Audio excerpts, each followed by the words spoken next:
والوالداتو اور مائیں یرضعن دودھ پلائیں اولادہن اپنی اولاد کو حولینی 2 سال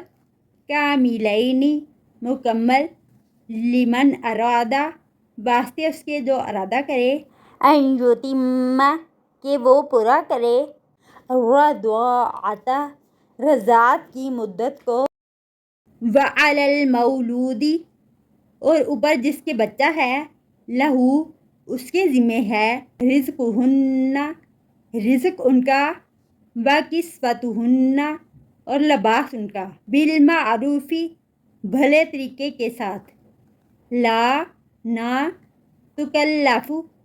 تکلیف دی جائے نفس کسی نفس کو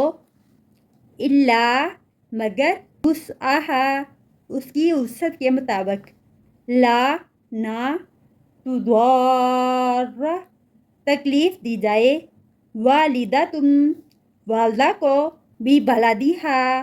اس کے بچے کی وجہ سے ولا اور نہ مولود اللہ اس باپ کو بھی بلدی ہی جس کا بچہ ہے وعلی الوارث اور اوپر وارثوں کے مثل ہے ذالکہ اس کے فإن پھر اگر ارادہ کریں فصالاً دودھ چھڑانے کا انترادن باہم رضامندی سے منہما آپس میں بتشاورن اور باہم مشورے سے فلا تو نہیں جناح کوئی گناہ علیہما ان دونوں پر وإن اور اگر اردتم ارادہ کرو تم ان کے تسترضعوا تم دودھ پلواؤ اولادکم اپنی اولاد کو فلا تو نہیں جناح کوئی گناہ علیکم تم پر اذا جب سلمتم سپرد کر دو تم ما جو آتیتم دے چکے تم بالمعروف بھلے طریقے کے ساتھ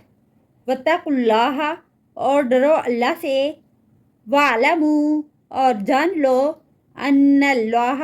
بے شک اللہ تعالیٰ بما بوجہ اس کے تعملون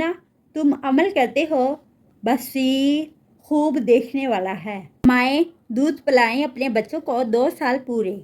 اگر طلاق ہو چکی ہو وہ رضاعت کی مدت پوری کرنا چاہتے ہوں اور والد پر جس کی اولاد ہے اس کے ذمہ ہے اس عورت کا رزق اور اس عورت کے کپڑے یعنی اس کا نفقہ ادا کرنا ساتھ بھلے طریقے کے اور نہ تکلیف دی جائے کسی کو بھی نہ ماں کو نہ والد کو مگر اس کی وسعت کے مطابق اور نہ تکلیف دی جائے والدہ کو اس کے بچے کے حوالے سے اور نہ باپ کو اس کے بچے کے حوالے سے